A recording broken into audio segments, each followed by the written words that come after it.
I will say that I knew very little about the stories and experiences of overseas athletes until fairly recently. If you listen to the show a couple episodes back, you'll know that I did an interview with Jory Davis, who shared her story of becoming a professional basketball player overseas. Honestly, it was an eye-opener for me because I will readily admit I didn't even know how one even got started. But one thing that I can say is her episode highlighted just how much it takes for an athlete to move abroad just so that they can continue playing in the sport that they love at the highest levels. The patience, the trials, the steadfastness, it's all in the mix. And those components that were prominent in Jory's story are the same in Chris Squires. Just like Jory, Chris is a former athlete from Indiana University who, in his case, played baseball. After spending time in minor and independent leagues, a chance opportunity led to him relocating to Austria at the edge of the Eastern Alps, where he is currently based today. It's also where Chris is expanding the platform he founded, Luvet Lifestyle, which is both a contemporary fashion blog and brand. In this episode, Chris walks us through the journey he's been through in order to build both his baseball career and his growing fashion one. He describes the perseverance of pursuing both pathways and how living in Austria has given him the opportunity to stay tethered to both. He also underscores the importance of having a plan for what comes next when life can change at any minute. Life is rarely a straight path, but as you'll soon hear, it doesn't mean you can't get to where you're intending to go. Welcome to the Global Chatter.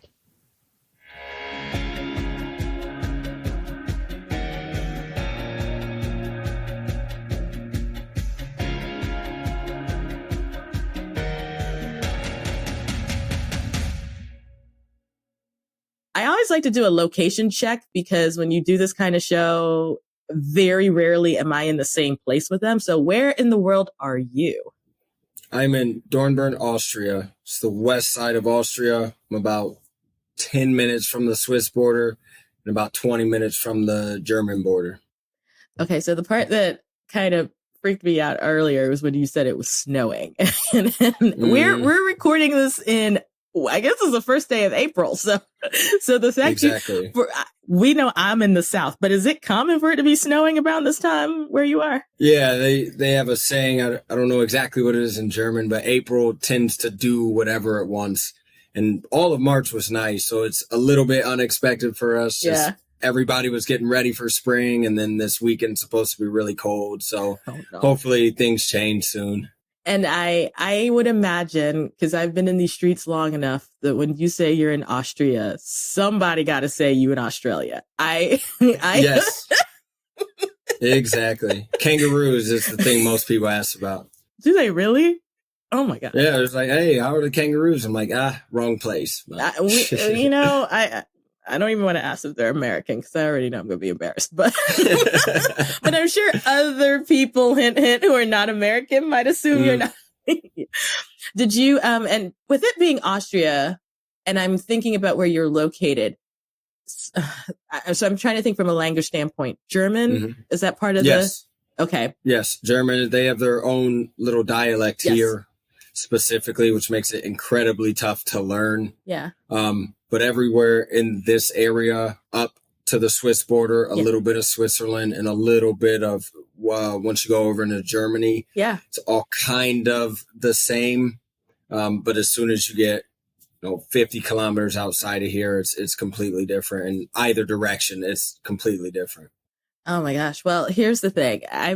We're going to talk about your story and we're going to talk about how you got to Austria, because I'm sure there are people going, okay, let's be honest, I don't know any Black people in Austria. It was probably what they're thinking. 100%. And so, but I want to kind of lay out your story so we can talk about where you are and what you're doing right now. Okay. So you grew up in the Midwest. Is that correct? Yes. Fort Wayne, Indiana. Oh my goodness. Born and raised? Not born. I was born in New Jersey. My parents moved around for a little bit and then we settled on Fort Wayne. And I think I maybe was about 3 years old or so by the time we got there. And so I was raised up there, but I wasn't born there. Okay. All of my memories pretty much come from Fort Wayne, though. From Fort Wayne, Indiana. Mm-hmm. So tell me a little bit about your childhood. Did you grow up traveling at all? I would say traveling in the sense that we would go on, vacation, spring break. So we'd go to Florida or Arizona and places like that. Cancun one time. That was the first time I really was out. Mm-hmm. So we did quite a lot of traveling within the United States, Canada every now and then. I took a few baseball trips up to Canada when I was in about high school. Mm-hmm. So was kind of, we grew up traveling. So we knew what it was to travel and to move around and see different places. Yeah. I mean, mm-hmm. I've said this pretty frequently, particularly with Americans, just because as big as the country is, mm-hmm. right? Like, I mean, I'm sure growing up in Fort Wayne is very different than going to like a Florida, right? Oh, 100%. Right? Yes, exactly. Exactly. Did you see, and I guess even within where you're growing up or the places you traveled in within the U.S., did you kind of notice different cultural expressions or just, different ways of doing things from what you were familiar with? Yeah, 100%. I think part of that, though, stems from my father's from New York City, mm-hmm. And my mother's from Columbus, Ohio. Mm-hmm. So just outside of traveling back and forth to Columbus, I mean, still Midwest, but a lot more progressive, at least at this point in time, than where I come from. And of course, New York is kind of a shock the first couple of times right. that you go. Yeah. So as a young kid, it was always, great for my brother and I to get to New York and see these different surroundings. So we'd kind of grown up knowing life in Fort Wayne isn't like life everywhere else mm-hmm. within this country even. And I think that might be a great foreshadowing to kind of where your life has taken you, exactly, right? Exactly. No, but it's true. Like New York, though, really is like nowhere else mm-hmm. in the country. Like as an American, I go there and go, okay, this is part of the U.S., but but this is very different. And so, at what point did you, you've already mentioned baseball. What point did you start playing, or did you pick up an interest in the sport? I was very, very young, so probably about 3 years old.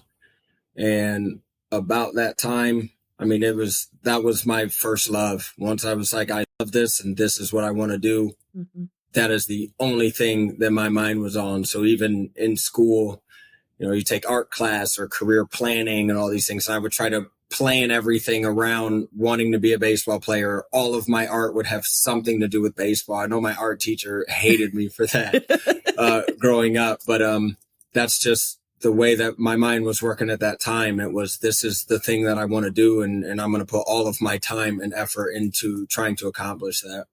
Now, from your family standpoint, did you grow up in an athletic family, or was this just sort of like you were the outlier who had this sport and this talent?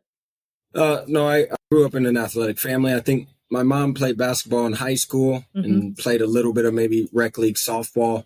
My dad did a lot more, though. I think he, especially growing up in New York, he played lacrosse. Mm-hmm. He played basketball. They were always going to the park and doing whatever they were doing out there athletically. Mm-hmm. I think he also wrestled in college. Oh, wow. So we grew up in a sports family mm-hmm. and we played all sports. I mean, they introduced us to every sport, and whatever we took a liking to, they decided, all right, we'll let you do this, or we'll let you try this out and see how you like it. So I would imagine as a young kid with this background in the sport, mm-hmm. you did get to travel because of that sport, right? Yeah, 100%. Even still relating to my dad's very into martial arts. So from a very young age, he might go to a tournament. We would travel with him to go to that tournament. And then once it turned into, or once we started playing baseball, and I say we because my brother and I both played baseball. Once we started playing on different travel teams, we'd at least travel around the area or a little bit outside. So, Michigan, Illinois, Ohio, those places that were very close to us. We started traveling there, on weekends for tournaments during the summer. And that's really where, if you're going to do something and you have to travel to do it, you just get right into it. Yeah. You talked about this as being as a young kid and knowing, you try to plan things around baseball. Mm-hmm. Did you, I guess, with all seriousness, have an awareness that, thinking about high school, thinking about college, thinking about post-college, it would have something to do with baseball? Was that kind of where your mind was, that this is the sport that I really want to go all in? 100%. I know, especially by the time I got to high school, we did our recruiting a little bit differently. I just decided that, these are the colleges that I want to go to. Let's go to their camps, show them what I can do, tell them that I'm interested in their school. And of course, I wanted to go to a school that was also great academically. So with Notre Dame being around me and Michigan, we would go to these places, say, hey, this is what I want to do. This is how I'm kind of building my life. And I also want the opportunity to play professionally. So we just made a list of all the schools that would give me, or I'd have a great time academically. I'd be able to develop as a baseball player and continue on my career the way that I wanted. I knew I wanted to start a business at some point in time. Both of my parents are entrepreneurs. And so the way that I really looked at life at that point in time was, I want to play baseball. Okay, what's your plan B? Okay, go to a good school, get a great education in business. And then when baseball is done, okay, I at least have the skills to be inserted into any role that I want to at any company, or I can start my own company. Don't know what it is yet, or at that time, I didn't know exactly what it was, but I just wanted to arm myself with that knowledge and those skills where that was my plan B, and I'd be able to execute that as I saw fit. Okay, can I say that the educator in me is so happy that you said all of that? Because I said this to Jory, and I'll say this to you because both of you are athletes and have been athletes. Specifically in the space that I worked in for a long time, which I was telling you was with Black and brown kids. And when you're helping students think about college and they potentially have an athletic ability, right? Or perceive, because that's the other thing. I will just say. Exactly. So often I would have this conversation about what is your plan, with your sport or without it. Yes. And now I recognize, Joy with basketball, you with baseball, a little bit different, still the same though, where, particularly I'm dealing with students who are looking at football, if we're looking at male students. Yeah. 100%. And it was just this, I think you know where I'm going. It's immediately, okay, I'm going to get to insert whatever D1, and I'm a D1 kid. I'm, ACC country, not Big Ten, but it's okay. We can't all be ACC. But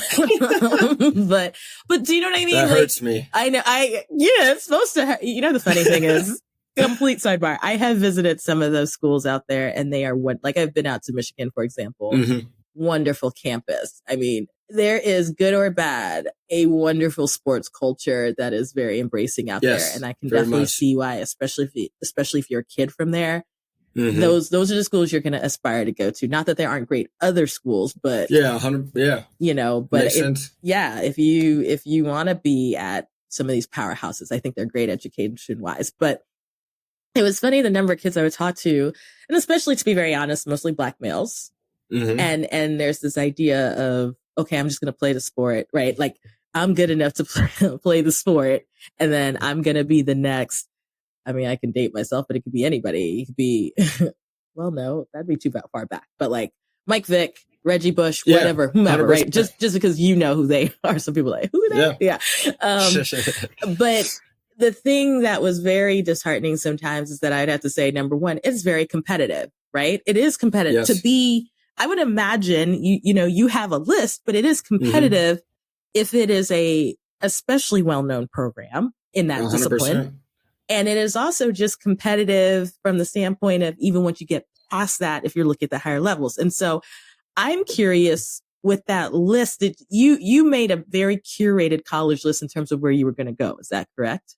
Yeah, very much so. We had about, I'm going to say maybe 5 schools that I knew were great at baseball, would give me a great education, and I'd be able to kind of do what I wanted to after that. So I know Stanford was the school I loved growing up because they always were in the College World Series. Yeah. The coach at Vanderbilt now, Tim Corbin, actually played baseball with my god uncle. Yeah. They played at Ohio Wesleyan together. So Vanderbilt was definitely of interest.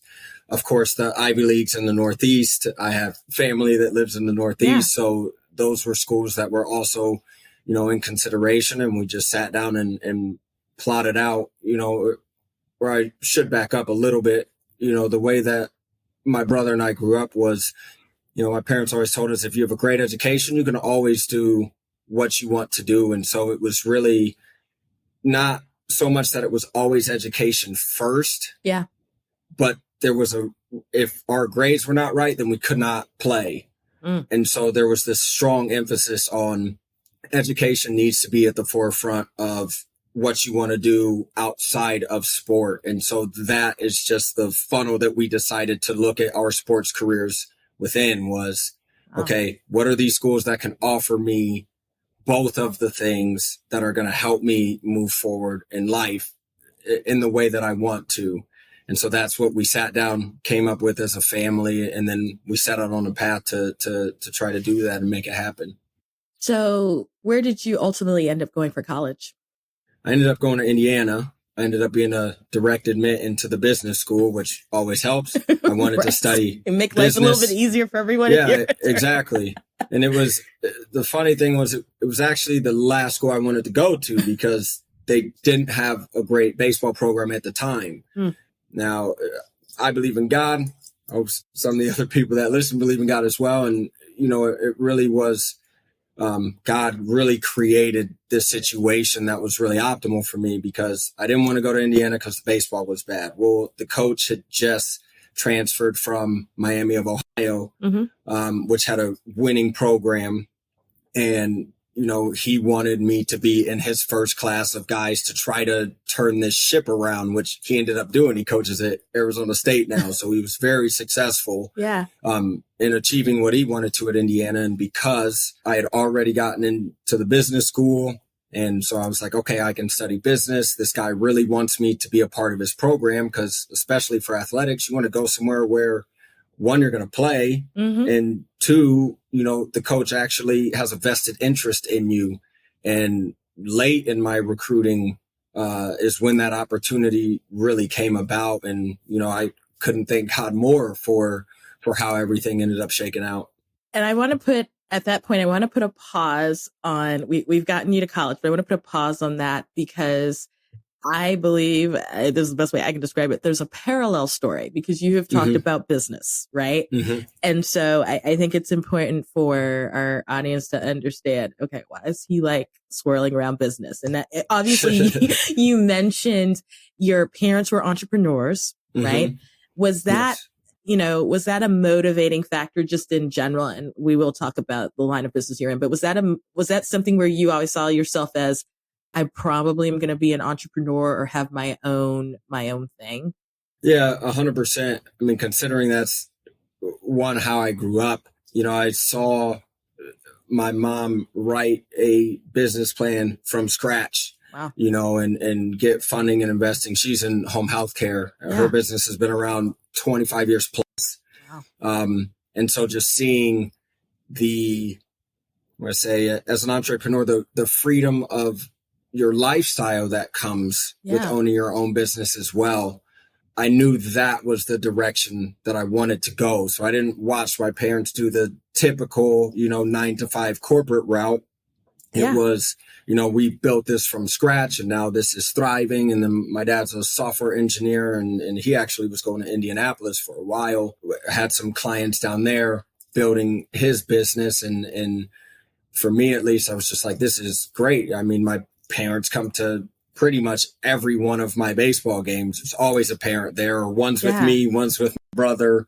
And so we just saw how that lifestyle of having your own business, being able to do what you want to do when you want to do it, that freedom that owning something yourself or that comes with owning something yourself, that was something that I knew, as I told you before, I didn't know what type of business I necessarily wanted to go into. I just knew I just want to learn about business and I'll figure out between baseball and all my other interests, do what you do and money comes. And I still try to live a little bit by that mantra, and because I'm still not there yet, but that's the way that we grew up. And that's the way that I still continue to see life. Yeah. No, I mean, it's really wild. When I hear you speak, I'm thinking to myself, in some ways, it sounds unconventional, but in other ways, I'm thinking to myself, well, you know what? He had parents who were entrepreneurs, and he has this talent. That person's probably not going to go into a 9 to 5. To be honest, I don't think you were set up for a 9 to 5 typical experience. Would you agree? Oh, I wholeheartly agree. Yeah. So, you know, I was, when I was doing research for this, I was very intrigued because I think you had mentioned, on the Unguarded podcast about where your interest in fashion started.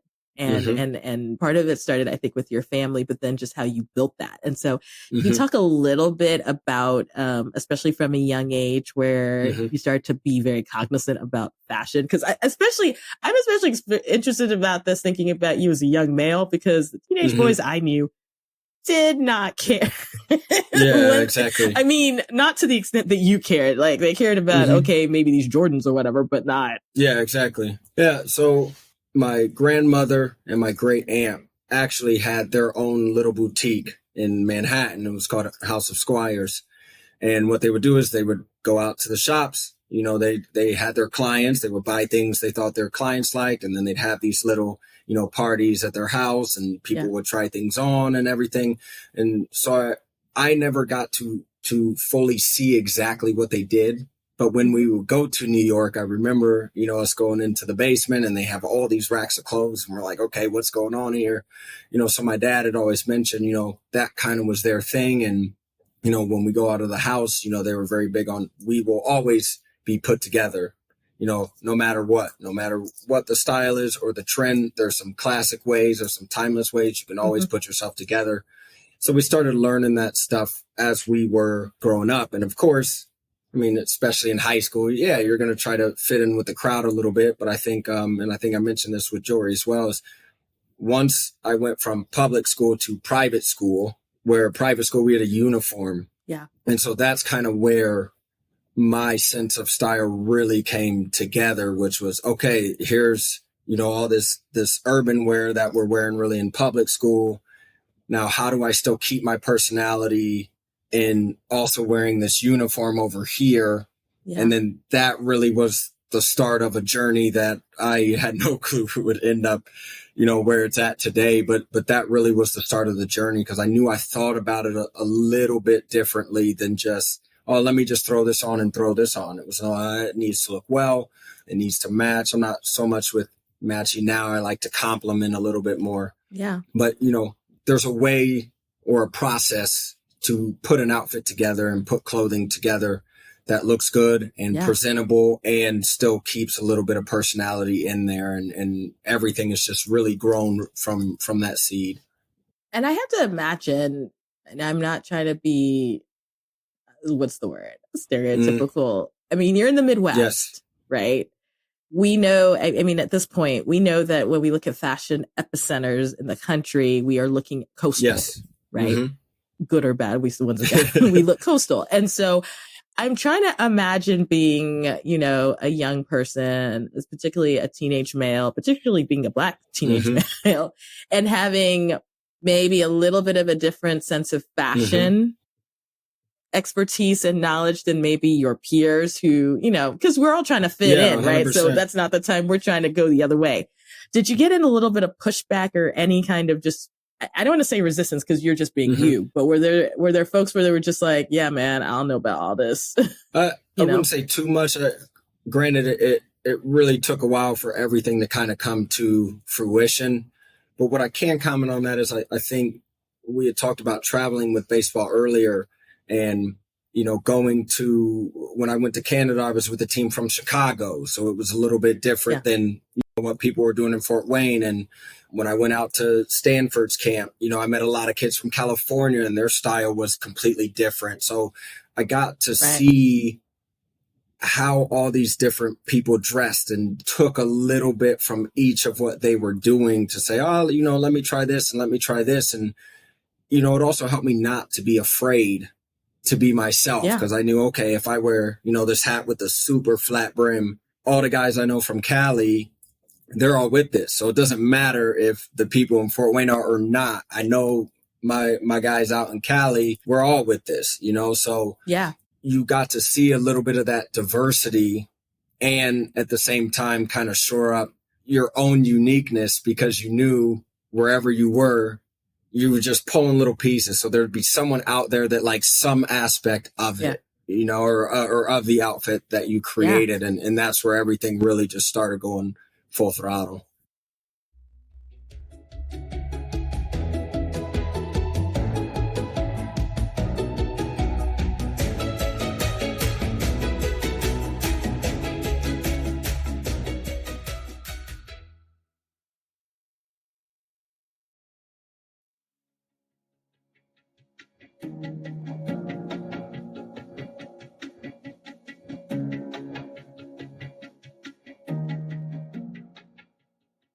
All right. So I want to pick up the story, you know, typically, and you are pretty much, I think, in line with this. When someone plays a sport in college, many people have the hopes, or at least the intentions, of at least trying at the professional level. So taking it to the next level.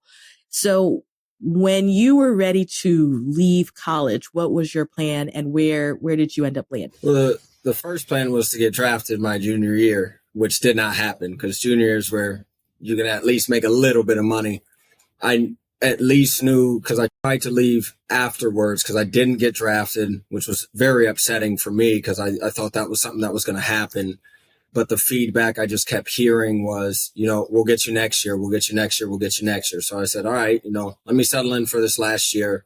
I know something will happen. And I ended up getting drafted by the Marlins very late.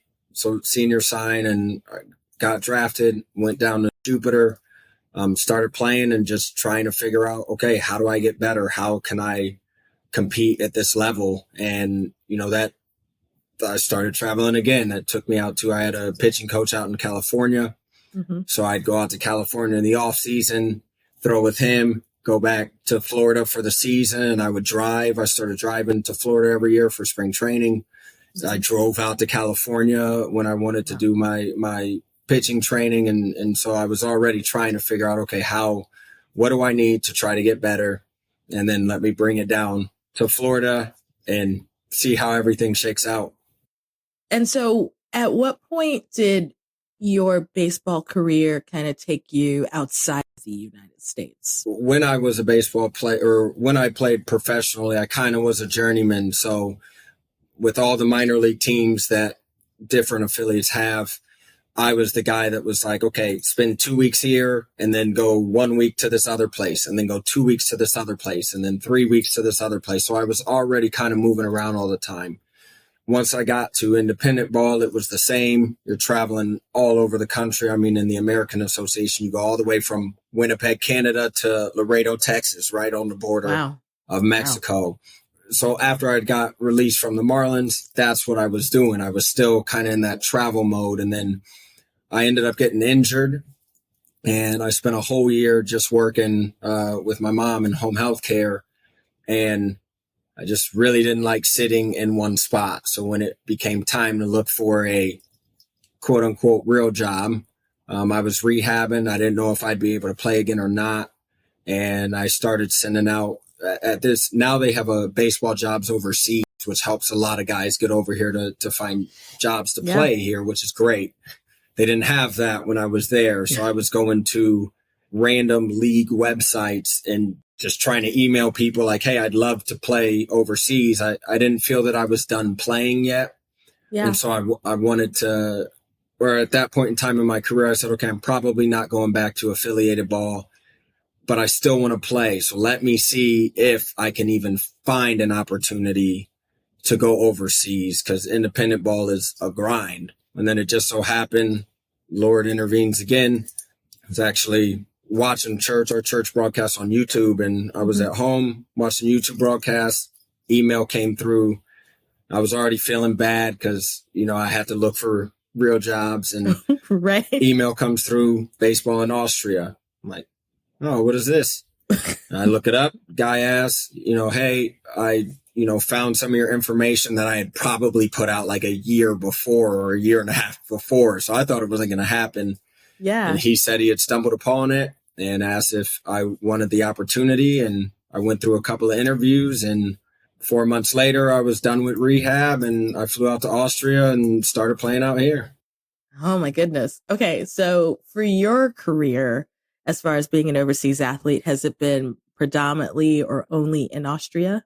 For me, yes. But that's just kind of the way the club that's here kind of structured everything. So when I first came over here, I just was a player. So I just was a foreign player. And over the years, when the year was over, they said, hey, would you like to do, some more youth training? Would you like to maybe coach one of the youth teams? And we'll help you get a German class so you can improve your German. And I said, you know what? I actually like that prospect. So, I'll try that.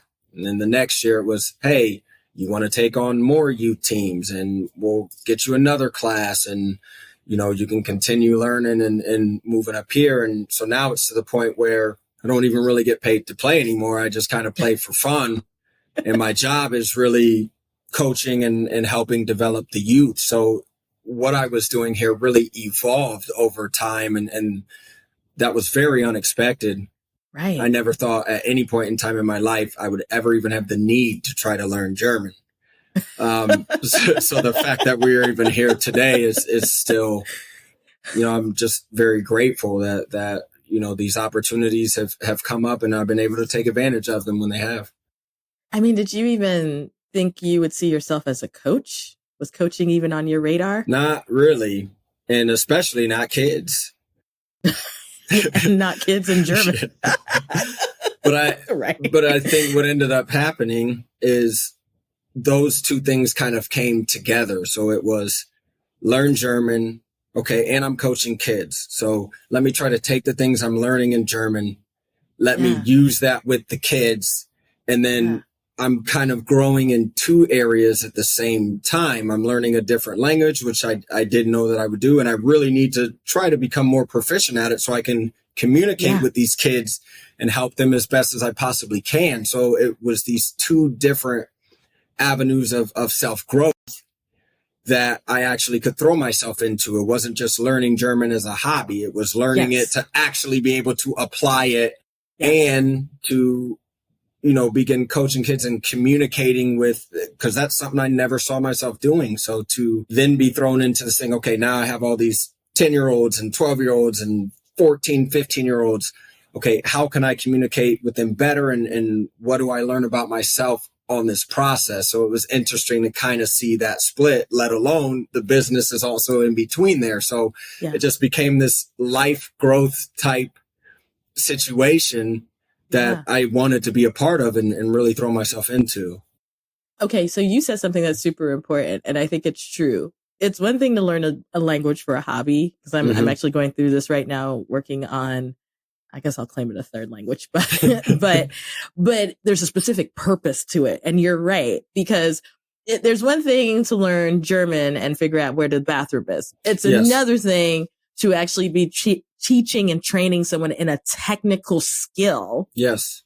Where you have to be able to put it in a way, or at least describe it in a way that they can understand. And then I say, then it's a different level as someone who's worked with kids, because you're working with kids. Mm-hmm. So you can't even necessarily throw out certain things because they've only had so many experiences at that age. Exactly. So yeah, I mean, it is kind of crazy, the fact that you came thinking you were going to do one thing and you're doing this other thing.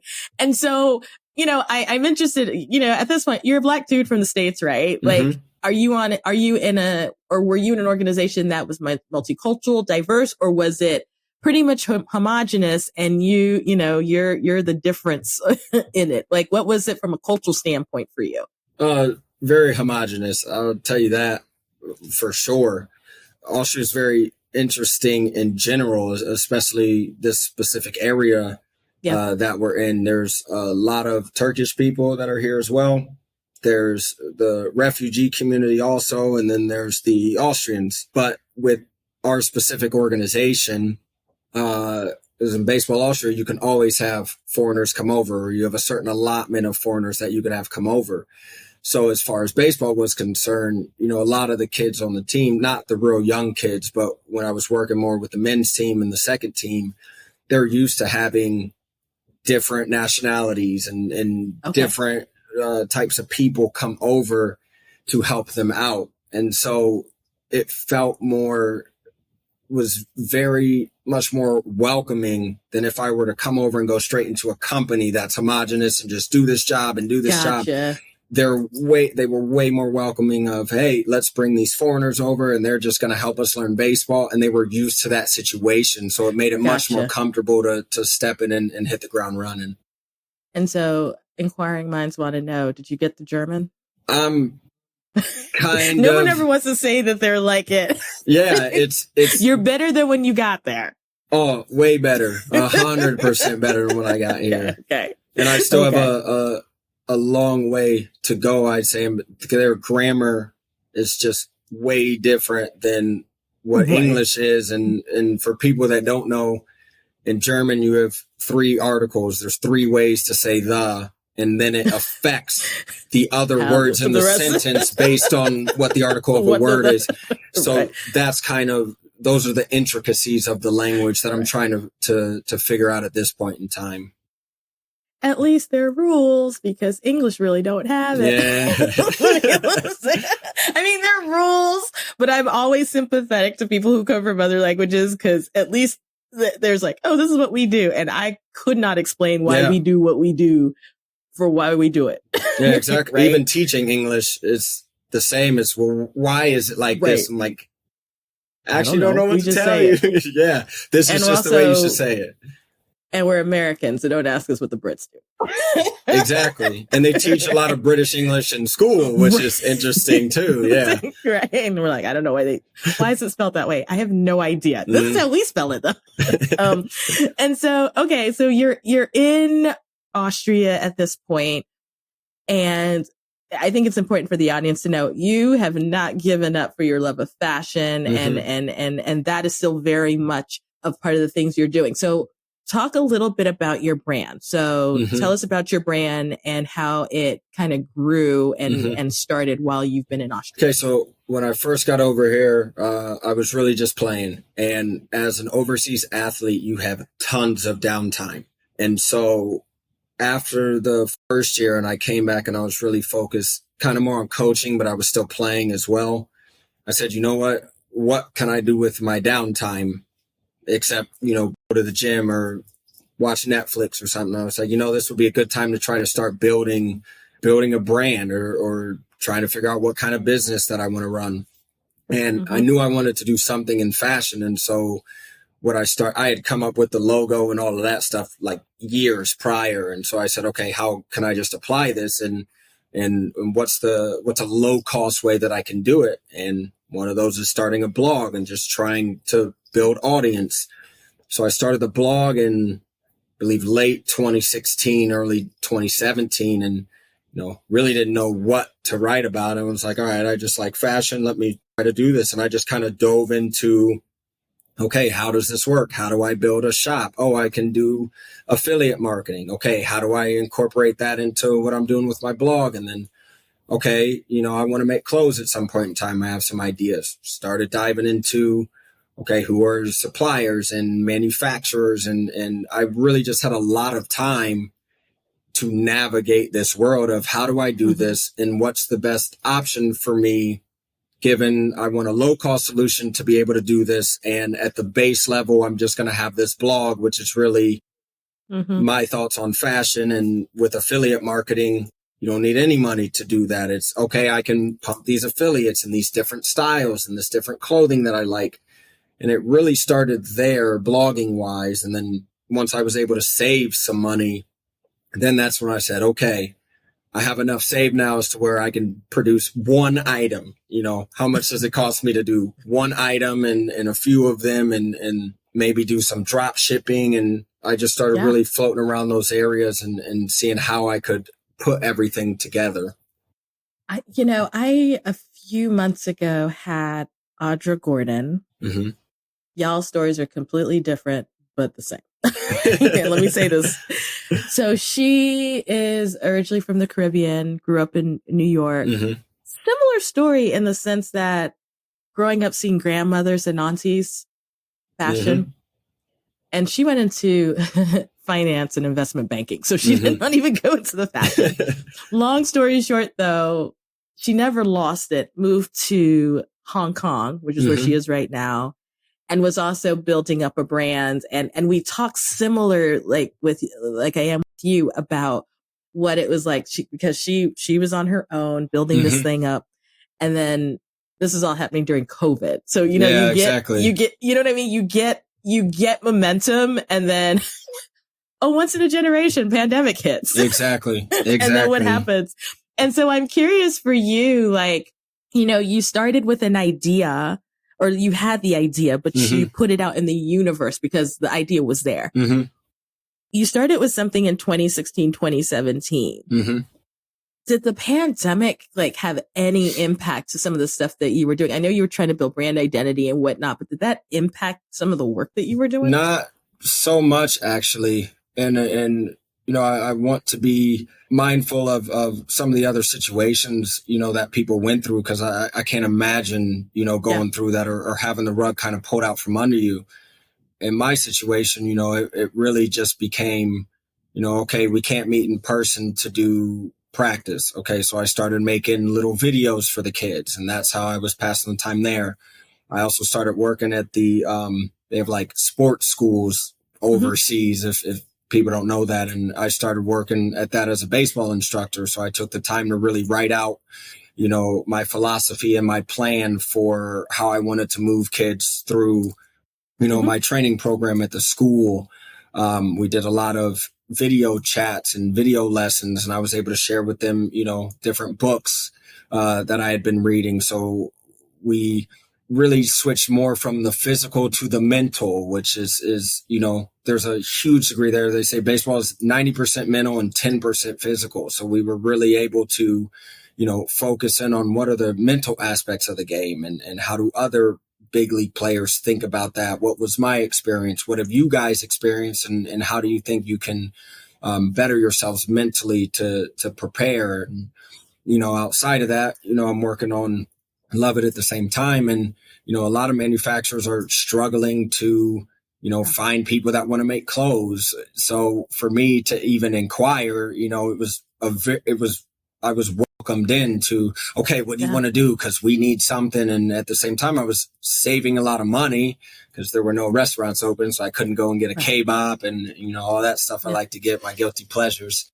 So it was a very interesting time is in terms of research and development, and how to pivot more, you know, from the mental side, at least baseball wise, or even, you know, taking up meditation and things like that. Then those were things in my personal life that were happening that I could then share with my kids as well, apply to everything that I was really doing at that time. So it was an interesting time, but it was a very productive time for me to really sit down and think strategically about, okay, this is reevaluate, what are my goals, where do I want to go, and are there any changes that I need to make, especially in terms of messaging. That's been really my biggest problem.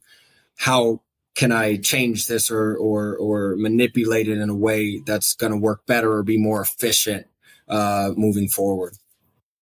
And I think that leads me to my next question. So if someone were to hear about Luvet, what would you want them to know about this brand? Like, what would you want them to understand that you do or take away? I want them to understand, or the takeaway is I want to encourage and inspire people to design a life that they love, which is essentially what I have been doing. And so it's to really tell people that your dreams are possible.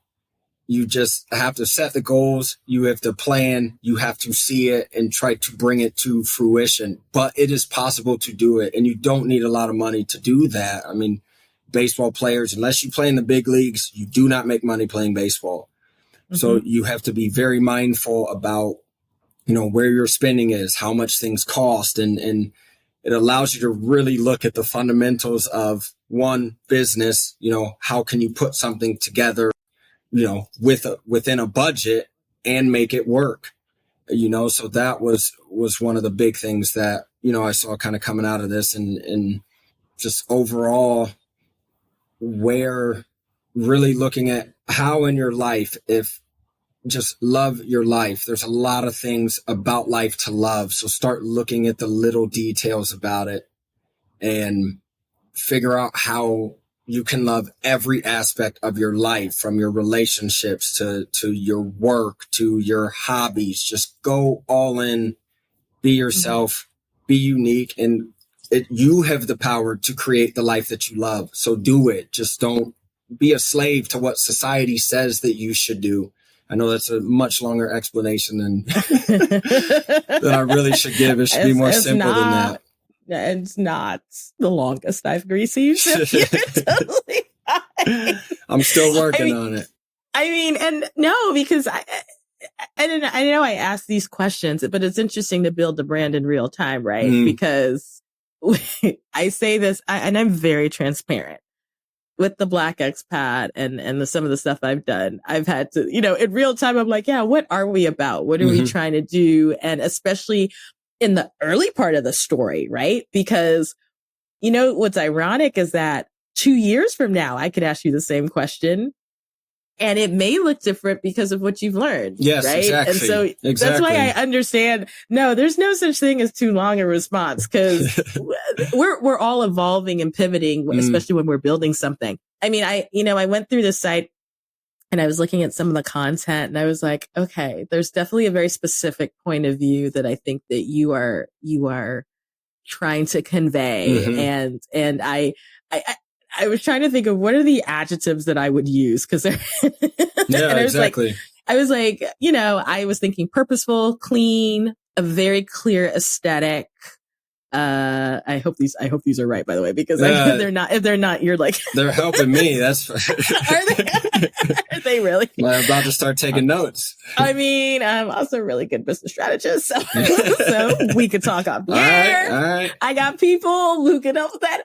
But yeah, I mean, it looks like to me you are taking a mix of what you've learned, your experiences growing up in Indiana, how you sort of see fashion and how you sort of see lifestyle, because I really think that when I look at your brand, it is a lifestyle brand, right? When we look at the descriptions, right? And what it is doing, it's pulling from all these different pieces of your life, right? So whether you've been an athlete, whether you're a scholar, whether you're an entrepreneur, whether you're someone who's been overseas, whether you're a teacher and a trainer, like, that's what I do actually see that. And I think what's very interesting and why I like having folks like you on is that it's interesting to watch someone build a brand outside of their home country. Yes.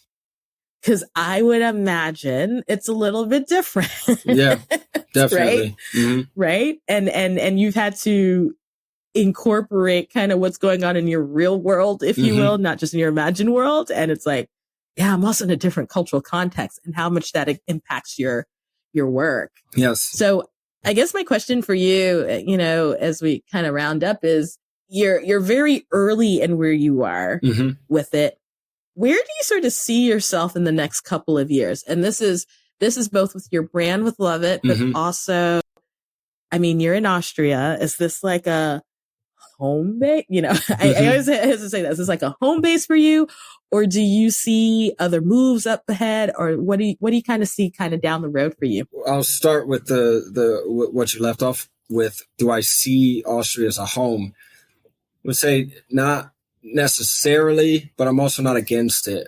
I personally, I would say I'm moving more towards, I want financial freedom to be able to then go or do whatever I want. And so the way I describe it to my parents is, they're like, well, where do you want to be in 5 years? I'm like, if I have the money, I can go wherever I want. So if I want to design a collection and live in Barcelona and take in attributes from living in Barcelona and infuse that into clothing, then I can do that. Or if I want to go to Africa and infuse what's going on there and use some fabrics from what's going on there and pump all of that up, then I want to have the ability to be able to do that too. So I really see myself as more of a nomad, and I can't definitively say, or I want to live here or I want to live here.